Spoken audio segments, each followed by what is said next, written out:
Dans un quartier oublié d'Abuja, une femme lutte chaque jour contre le poids de la vie. Son nom est Adana Okori, une mère célibataire abandonnée, laissée seule avec 3 enfants et une montagne de responsabilités. Elle aurait pu sombrer, elle aurait pu fuir, mais elle a choisi de rester, de se battre, de tenir tête à la misère avec dignité. Adana n'avait ni fortune, ni soutien. Elle avait seulement ses mains, son courage, et une foi inébranlable en l'avenir de ses enfants. Tandis que d'autres dormaient, elle cousait à la lueur d'une veilleuse. Tandis que d'autres se plaignaient, elle murmurait à ses enfants que la pauvreté n'est pas une honte, mais un tremplin. Les années ont passé, les sacrifices se sont accumulés. Mais elle n'a jamais cessé de croire. Et ses enfants, élevés dans le feu du manque et la lumière de l'amour, ont grandi, ont réussi, et un jour, ils sont revenus, le cœur plein de gratitude. Cette histoire, divisée en 6 parties, retrace le parcours bouleversant d'Adana. Une femme ordinaire, à la force extraordinaire. Une mère qui n'a pas poursuivi le succès, mais l'a attiré, en devenant chaque jour un peu plus lumineuse. Le matin s'éveillait doucement sur Abuja, encore tiède de la nuit. Dans la cour en terre battue, Adana balayait les feuilles avec des gestes précis. Le foulard glissait sur sa nuque, trempé de sueur. Ses pensées, elles, dérivaient ailleurs, envahies par une inquiétude sourde.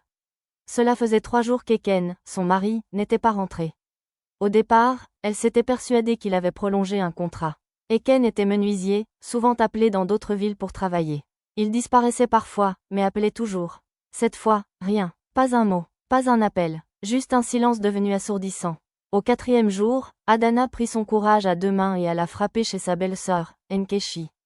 Celle-ci ouvrit la porte à peine, ses bras croisés, l'air fermé. Elle ne la fit même pas entrer. Sa voix était basse, presque gênée. Il ne reviendra pas, Adana. Il est parti avec une autre femme. Ils sont à Lagos. Le monde d'Adana bascula. Elle ne cria pas, ne tomba pas. Elle recula lentement, le regard vide, les mots de Nkechi résonnant comme un écho lointain. De retour chez elle, elle s'enferma dans la chambre. Chimamanda, l'aînée, sentit l'atmosphère changer. Elle s'approcha, prit la main de sa mère. Elle ne posa pas de questions. Elle savait. Cette nuit-là, Adana pleura en silence, le visage enfoui dans le pagne de mariage qu'elle avait gardé au fond d'un tiroir. Elle repensa à la promesse d'Eken, à leur jeunesse, à la tendresse qui avait disparu. Elle avait tout donné, et lui, il était parti sans un mot, sans un regard. Mais au milieu de cette nuit étouffante, quelque chose s'illumina en elle. Une petite voix, calme, froide, tenace. Elle disait, « Tu as 3 enfants. Ils n'ont plus que toi. Tu n'as pas le droit de t'effondrer. » Le lendemain, Adana se leva plus tôt que d'habitude. Elle attacha fermement son foulard, prit un panier vide et marcha vers le marché. Elle alla de stand en stand, demandant du travail. Beaucoup la refusèrent. Trop mince, trop fragile, pas assez solide pour tenir un étal. Mais elle insista, et une commerçante, Madame Amaka, accepta finalement qu'elle surveille un étal de fruits. En échange, elle lui donna des bananes trop mûres et quelques billets chiffonnés. Ce fut le début d'une nouvelle vie. Une vie sans mari, sans répit, sans illusion. Adana lavait des vêtements pour les voisines, faisait la vaisselle dans les buvettes, cousait la nuit à la lumière d'une bougie. Chaque pièce gagnée devenait une bougie, un savon, un repas. Elle marchait des kilomètres, parfois sous la pluie, parfois affamée. Mais elle tenait bon. Un soir, alors qu'elle réparait un panier filoché, Chimamanda lui demanda pourquoi elle ne dormait jamais. Adana leva les yeux et vit l'inquiétude dans ceux de sa fille. « Parce que je rêve pour toi, ma chérie. Et les rêves, il faut les coudre, un point à la fois. » Elles échangèrent un sourire silencieux. Le premier depuis longtemps. Ce soir-là, quelque chose changea. Mais l'avenir restait incertain. Il y avait les dettes, les frais d'école, les jugements muets des voisins. Et pourtant, Adana avait fait un choix. Elle ne courrait plus après un homme. Elle ne mendirait pas la compassion. Elle se tiendrait debout. Pas pour elle, pour eux. Le soleil frappait fort ce jour-là. La chaleur s'infiltrait dans la petite maison comme une fumée invisible. Adana, agenouillée près d'un seau, frottait vigoureusement l'uniforme scolaire de Chimamanda. L'eau savonneuse était tiède, presque brûlante. Le tissu était usé, décoloré par tant de lessive, mais elle refusait que sa fille se rende à l'école avec des vêtements ternis. Dans un coin de la pièce, Ifenania toussait à répétition, une toux sèche, persistante, qui inquiétait de plus en plus sa mère. Cela faisait 3 nuits que la petite toussait sans s'arrêter. Adana avait essayé tous les remèdes qu'elle connaissait, gingembre, miel, feuilles d'eucalyptus en infusion. Rien n'y faisait. Elle savait ce que cela voulait dire. Il fallait aller à la clinique. Mais la consultation coûtait 2000 naira. Elle n'en avait que 650. Le calcul était cruel, comme toujours. Ce soir-là, elle prit une décision. Elle déplia soigneusement un pagne qu'elle avait juré de ne jamais vendre, un cadeau de sa défunte mère à la naissance de Chimamanda. Elle l'enroula avec soin, le regard baissé, et partit discrètement pour le marché. Là, une revendeuse au regard froid accepta de lui en donner un prix misérable. Adana ne discuta pas. Elle prit l'argent, serra les lèvres, et emmena sa fille à la clinique. Le diagnostic tomba, infection respiratoire bénigne. Rien de grave, mais elle devait se reposer et suivre un traitement de plusieurs jours. Adana sortit de la clinique avec les médicaments en poche, tenant Ifenanya par la main. Ce jour-là, elle comprit que chaque petit soulagement coûtait une part d'elle-même. Une pièce de vêtement, une nuit sans manger, un héritage abandonné. Les jours suivants furent encore plus durs. Le propriétaire du logement, un vieil homme austère nommé Monsieur Onuoha, frappa un matin avec un visage fermé. Il annonça d'un ton sec que le loyer avait 3 mois de retard et qu'il ne tolérerait plus aucun délai. Elle avait 10 jours pour payer, ou elle serait expulsée. Il n'y eut ni menace ni cri. Juste une sentence nue, et il repartit sans un mot de plus. Adana, de retour dans sa chambre, fixa le plafond en silence. Elle n'avait pas le luxe de s'effondrer. Le lendemain, elle se leva encore plus tôt que d'habitude et marcha jusqu'à une grande maison à l'autre bout du quartier. Là, elle trouva du travail comme femme de ménage dans un petit cabinet de notaire. Chaque matin, elle y nettoyait les sols, les bureaux, les toilettes, avant de se rendre ensuite au marché pour son second travail. Le soir, elle cousait à la lumière d'une veilleuse. Elle mangeait peu, dormait moins, mais elle avançait. Un soir, alors qu'elle rentrait à pied après avoir terminé tard une couture urgente, elle prit un raccourci par une ruelle. 2 jeunes hommes l'arrêtèrent, menaçants. Ils exigeaient son sac. Elle les regarda dans les yeux, sans peur, et leur répondit d'une voix calme. Si vous prenez ce sac, vous privez 3 enfants de nourriture. Les garçons restèrent figés quelques secondes, déconcertés par sa dignité silencieuse. Puis ils tournèrent les talons sans dire un mot. Quelques jours plus tard, elle réunit l'argent du loyer. Chaque billet était le fruit d'un combat. Elle les remit à Monsieur Onuoha, sans trembler. Il la regarda avec étonnement, puis hocha la tête. Il lui dit doucement qu'elle avait plus de courage que bien des hommes. Elle ne répondit rien, car pour Adana, ce n'était pas une question de courage. C'était une nécessité, un devoir. Et pendant que la ville poursuivait son chaos, 3 enfants, quelque part dans une maison modeste, grandissaient avec l'exemple d'une mère qui refusait de plier. Les nuages s'étaient amoncelés pendant des jours, comme une menace silencieuse. Puis la pluie arriva, brutale, incessante. Elle tombait sur le toit en tôle de la petite maison avec un fracas régulier, transformant chaque nuit en une symphonie oppressante. Le vent s'infiltrait par les interstices des murs, rendant l'air humide et glacial. La maison n'était plus un refuge mais une épreuve de chaque instant. Adana se levait avant l'aube pour éviter les flaques et les bourbiers. Le sol était traître, glissant, mais elle avançait avec prudence. Ses mains étaient rouges, gonflées de froid, et ses articulations lui faisaient mal chaque matin. Mais elle n'avait pas le choix. Le marché ne s'arrêtait pas pour les saisons. Les enfants devaient manger. Les jours se confondaient. Ifenanya grelottait la nuit malgré les pagnes entassés sur elle. Chimamanda faisait ses devoirs les pieds posés sur une bassine retournée pour éviter l'humidité. Obina, encore petit, se plaignait de la pluie qui passait à travers le plafond et tombait goutte à goutte sur sa natte. Adana faisait de son mieux pour colmater, éponger, rassurer. Mais la vérité, c'est qu'elle aussi avait froid. Pas seulement au corps, au cœur. Une lassitude s'était installée, non pas celle qui fait dormir, mais celle qui épuise l'âme. Elle avait la sensation que ses efforts n'étaient jamais suffisants. À chaque progrès, un obstacle surgissait. À chaque éclaircie, un nouveau nuage. Elle se surprenait à rester figée pendant de longues minutes, la main suspendue au-dessus d'un bouton ou d'un fruit, comme perdue dans un brouillard invisible. Un soir, Chimamanda revint de l'école le regard éteint. Elle posa son cahier sur la table, sans enthousiasme. Lorsqu'Adana lui demanda ce qu'il se passait, sa fille répondit à voix basse que la maîtresse avait annoncé un concours d'écriture régionale, mais qu'il fallait payer des frais d'inscription. 1500 naira, une somme impossible dans l'immédiat. Chimamanda ajouta aussitôt qu'elle n'y tenait pas tant que ça. Qu'elle écrirait pour elle-même, plus tard. Puis elle baissa les yeux. Adana sentit un nœud dans sa gorge. Ce n'était pas la somme qui l'étranglait, c'était cette résignation dans la voix de sa fille. Une enfant qui commençait à enterrer ses rêves avec autant de précaution qu'elle-même enterrait ses souvenirs. Le soir même, Adana se rendit au marché et vendit l'un des derniers bijoux que sa mère lui avait laissés. Un collier simple, mais symbolique. Avec l'argent, elle paya les frais d'inscription. Elle ne dit rien à Chimamanda. Elle attendit de voir son visage s'illuminer lorsque la maîtresse l'informa de son inscription. Ce regard, ce sourire silencieux, valaient tous les sacrifices. Mais le froid restait là, rampant, persistant. Une semaine plus tard, Adana tomba malade. Ce n'était pas une fièvre brûlante, ni une maladie identifiable. C'était une fatigue profonde, qui s'accrochait à ses os. Un matin, elle s'écroula dans la rue en rentrant d'un ménage. Des voisins la ramenèrent, alarmés. Elle dormit 2 jours entiers. Chimamanda s'occupa de la maison. Ifenanya lui préparait des infusions.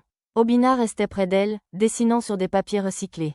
Quand Adana ouvrit enfin les yeux, la première chose qu'elle vit fut un dessin d'Obina posé sur sa poitrine. On y voyait une femme avec une cape rouge, tenant 3 enfants par la main.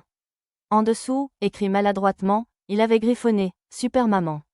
Ce fut ce moment-là, plus que tous les autres, qui la força à se redresser. Elle comprit que même si l'hiver était encore long, elle n'était pas seule dans ce froid. Ses enfants devenaient sa chaleur. Et tant qu'ils avaient besoin d'elle, elle continuerait d'avancer. La saison des pluies tirait enfin à sa fin. Le ciel, encore chargé de nuages, laissait timidement filtrer quelques rayons dorés. Dans la petite cour battue par les intempéries, Adana savourait le calme du matin. L'air était plus doux, le vent moins cruel. Elle observait ses enfants avec un regard nouveau.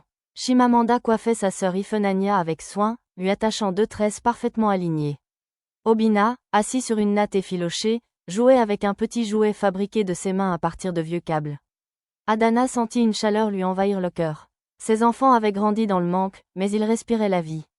Ils avaient appris à faire beaucoup avec peu. À sourire même lorsque les assiettes étaient vides. À croire en demain, parce qu'elle leur avait appris à le rêver. Un jour, Chimamanda revint de l'école les yeux brillants d'émotion. Elle avait remporté le concours de rédaction organisé par le district scolaire. Son texte, intitulé « Ma mère, mon soleil », avait touché le jury. Elle avait décrit, avec des mots simples mais puissants, les efforts silencieux d'une mère qui se battait contre l'invisible. La récompense était une bourse pour intégrer une école secondaire privée renommée. Lorsqu'elle tendit la lettre officielle à sa mère, Adana lut les lignes lentement, plusieurs fois, comme si elle n'y croyait pas. Les mots dansaient devant ses yeux. Elle porta la lettre à sa poitrine et laissa couler des larmes. Cette fois, ce n'était pas de la tristesse, mais de la fierté pure. Elle serra sa fille dans ses bras et lui murmura que sa plume était son pouvoir. Chimamanda lui répondit qu'elle n'aurait jamais su écrire ainsi si elle ne l'avait pas vue, elle, se battre chaque jour sans jamais baisser les bras. Quelques semaines plus tard, Ifenanya se mit à fredonner une chanson qu'elle avait inventée. Sa voix douce, mélodieuse, captivait même les voisins. Une femme du quartier, qui dirigeait une chorale d'église, proposa de lui donner gratuitement des cours de chant. Adana accepta, touchée par cette bienveillance. Elle fit promettre à sa fille de toujours allier le chant à ses études. Ifenanya promit avec un sourire malicieux, mais le sérieux dans son regard trahissait déjà une passion profonde. Obina, quant à lui, développait un goût prononcé pour les objets cassés. Il passait des heures à démonter, remonter, tester, créer. Il avait réparé un vieux ventilateur avec des pièces ramassées dans la rue. Adana, intriguée par son talent naturel, demanda un jour à un réparateur ambulant du quartier de lui montrer les bases de la mécanique. L'homme accepta volontiers. Obina l'observait avec une attention religieuse, les mains toujours en mouvement, les yeux pleins d'étoiles. Chaque enfant révélait une graine différente.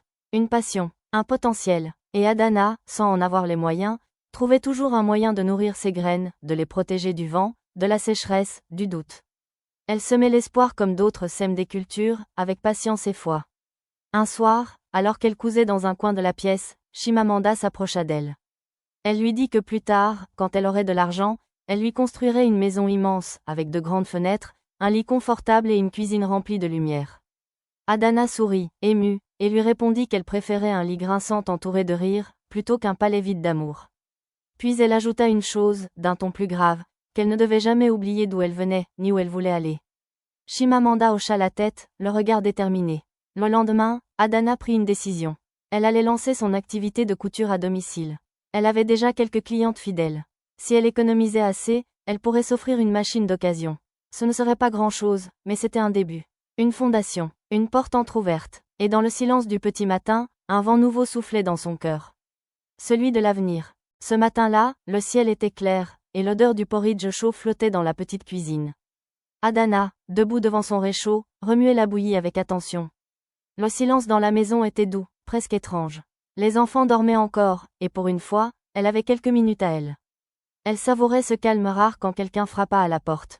3 coups secs, précis, étrangement familiers. Elle posa la louche, s'essuya les mains sur son pagne, puis avança lentement vers la porte. En l'ouvrant, son cœur se figea. Devant elle se tenait Eken. Il avait vieilli, maigri. Ses vêtements semblaient neufs, comme fraîchement achetés pour l'occasion. Il avait toujours ce sourire enjôleur, mais son regard trahissait un malaise. Adana resta muette. Le choc de le voir là, après tant d'années d'absence, la cloua sur place. Eken rompit le silence. Il dit qu'il était revenu, qu'il avait compris ses erreurs, qu'il voulait voir ses enfants. Il tenta d'adopter un ton sincère, presque repentant. Adana l'écoutait, immobile. Il n'avait même pas mentionné les prénoms de ses enfants. Juste, les enfants. Elle répondit froidement qu'ils dormaient et qu'ils avaient grandi sans lui. S'il voulait une place dans leur vie, ce n'était pas elle qu'il devait convaincre, mais eux. Eken revint plusieurs fois dans les jours qui suivirent. Il apportait des sucreries, des cahiers, des jouets. Il posait des questions. Obina, trop jeune pour se souvenir, semblait curieux et un peu émerveillé. Ifenanya restait distante, murée dans un silence ferme. Chimamanda, elle, observait tout, le regard tranchant. Elle ne disait rien, mais son mépris était palpable. Un après-midi, Adana les surprit en pleine conversation devant la maison. Chimamanda faisait face à son père. Elle lui demandait pourquoi il revenait maintenant. Pourquoi, après tant d'années de silence, il pensait pouvoir tout réparer avec des bonbons et des excuses. Eken répondit qu'il n'était pas prêt, qu'il avait eu peur, qu'il regrettait. Chimamanda ne haussa même pas la voix. Elle dit calmement qu'il les avait laissés dans le noir, sans lumière, sans pain. Qu'il avait abandonné une femme qui s'était battue seule, chaque jour, chaque nuit. Et que ce n'était pas à lui de revenir jouer le rôle de père. Elle tourna les talons et rentra sans un mot de plus. Ce soir-là, Adana la prit dans ses bras. Elle lui dit qu'elle était désolée qu'elle ait eu à porter ces mots. Chimamanda répondit que quelqu'un devait les dire, et qu'elle, au moins, avait eu une mère présente. Cette phrase resta gravée dans le cœur d'Adana. Elle comprit que ses enfants n'étaient plus des enfants. Ils étaient devenus des piliers. Eken, après quelques visites vaines, finit par s'éloigner de nouveau. Un matin, il laissa une enveloppe glisser sous la porte. À l'intérieur, quelques billets soigneusement pliés. Elle les prit, les regarda longuement, puis les rangea dans une boîte au fond de son armoire. Elle ne les dépensa pas. C'était un acte clos, inutile à son regard. Elle n'en voulait plus à Eken. Le pardon, elle l'avait déjà accordé depuis longtemps, pour avancer. Mais elle n'oubliait rien, car sa force, elle ne la devait à personne. Ni à lui, ni aux voisins, ni à la pitié. Elle la devait à ses nuits blanches, à ses mains calleuses, à ses enfants qui avaient grandi debout malgré le vide laissé par l'abandon. Et ce vide, justement, avait permis à autre chose de naître, la fierté. Le respect, l'unité. Adana n'était plus définie par son passé. Elle l'avait traversé, et ce qu'elle construisait désormais était à son image, solide, silencieux, mais inébranlable. Le temps avait filé, doucement, comme une rivière tranquille après la tempête. Les murs fissurés de la vieille maison avaient vu grandir 3 enfants. Ils avaient vu les nuits sans électricité, les repas frugaux, les cahiers raturés à la lueur des bougies. Ils avaient entendu les silences lourds, les éclats de rire volés, les soupirs que seule la nuit pouvait entendre. Et au milieu de tout cela, une femme s'était tenue droite, fidèle à sa mission, inébranlable. Adana, maintenant, portait les marques du temps. Ses cheveux, parsemés de gris, étaient souvent noués simplement. Ses mains, usées par les aiguilles, les seaux, les savons et les prières, étaient devenues les témoins silencieux d'une vie donnée sans réserve. Elle marchait plus lentement, parlait plus doucement. Mais son regard restait clair, lucide, rempli d'une paix qu'elle n'avait pas toujours connue. Chimamanda avait terminé ses études à l'étranger. Son premier livre venait d'être publié, un roman inspiré de leur vie. Il s'intitulait « Le soleil d'Adana ». Ifenanya, la voix douce de la famille, chantait dans des chorales prestigieuses et enregistrait son premier album. Obina, désormais mécanicien accompli, avait ouvert un petit atelier dans le quartier, devenu une référence en réparation artisanale. Ce jour-là, alors qu'elle cousait un boubou bleu pour une cliente, un taxi s'arrêta devant la maison. Elle reconnut aussitôt les silhouettes. Chimamanda en sortit la première, suivie de sa sœur et de son frère. Ils portaient tous un large sourire, celui des enfants qui préparent une surprise depuis longtemps. Ils l'embrassèrent, l'entourèrent de tendresse, puis lui tendirent une enveloppe. Adana, confuse, l'ouvrit avec précaution. Elle découvrit à l'intérieur des documents officiels. En haut de la page, le logo d'un notaire. En bas, sa signature. C'était un acte de propriété. Elle leva les yeux, sans comprendre. Chimamanda lui prit la main. Il lui avait offert une maison. Pas une grande villa luxueuse. Une vraie maison, solide, lumineuse, avec des fenêtres qui fermaient bien, une cuisine spacieuse, un lit confortable, et un jardin pour qu'elle puisse coudre à l'air libre. Une maison à son nom. À elle seule. Adana posa l'enveloppe sur son cœur, incapable de parler. Les larmes coulaient librement. Son regard passait de l'un à l'autre. Ce qu'elle lisait dans les yeux de ses enfants, ce n'était pas seulement de la gratitude. C'était de la reconnaissance, du respect, de l'amour pur. Ils l'installèrent dans sa nouvelle demeure quelques semaines plus tard. Chaque pièce avait été pensée avec soin. Une bibliothèque remplie des livres de Chimamanda. Un petit coin musique pour écouter les morceaux d'Ifenanya. Un atelier près de la fenêtre avec une nouvelle machine à coudre, cadeau d'Obina. Mais le plus émouvant se trouvait à l'extérieur. Dans le jardin, près d'un manguier, ils avaient fait ériger une pierre gravée. Sur le marbre blanc était inscrit en lettres dorées, pour Adana Okori, mère, guide et lumière. Elle nous a élevés sans rien et nous a tout donné. Le jour de l'inauguration, tout le quartier était réuni. Les voisins, les anciennes clientes, les femmes qu'elle avait aidées. Chimamanda prit la parole. Elle raconta comment sa mère avait tout construit avec presque rien. Comment elle n'avait jamais abandonné, même quand tout poussait à le faire. Puis elle conclut, certaines femmes ne sont pas dans les livres, mais elles sont elles-mêmes des bibliothèques vivantes. Quand Adana se leva pour parler, sa voix trembla, mais elle parla d'un ton sincère. Elle dit qu'elle n'avait rien fait d'extraordinaire. Qu'elle avait juste aimé, juste résisté, juste cru. Elle termina en disant qu'aucun effort fait par amour ne se perd jamais. Que la pluie finit toujours par nourrir quelque chose. Ce jour-là, le destin lui rendit hommage. Et pour la première fois depuis longtemps, Adana se sentit enfin chez elle.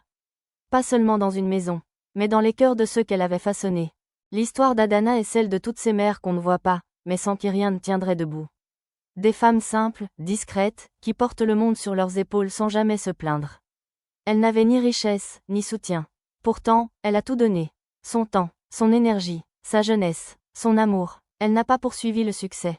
Elle l'a attiré, doucement, par la force de sa détermination et la pureté de son cœur. Elle a semé dans le silence, et un jour, la vie lui a offert une récolte magnifique. Non pas faite d'or ou de gloire, mais d'amour et de reconnaissance. Car parfois, les vraies héroïnes ne crient pas. Elles agissent, dans l'ombre, et changent des vies. Adana est l'une d'elles. Si cette histoire vous a ému, si elle a réveillé en vous une pensée pour une mère, une tante, une femme forte autour de vous. Alors prenez un instant pour liker, commenter et vous abonner à cette chaîne. Chaque semaine, je vous raconte des histoires vraies ou inspirées de la vie africaine, pleines d'émotions, de courage et d'humanité. Activez la cloche pour ne rien manquer, et surtout, partagez cette vidéo à quelqu'un qui a besoin d'entendre qu'il n'est pas seul. Merci d'avoir pris le temps d'écouter le cœur d'Adana.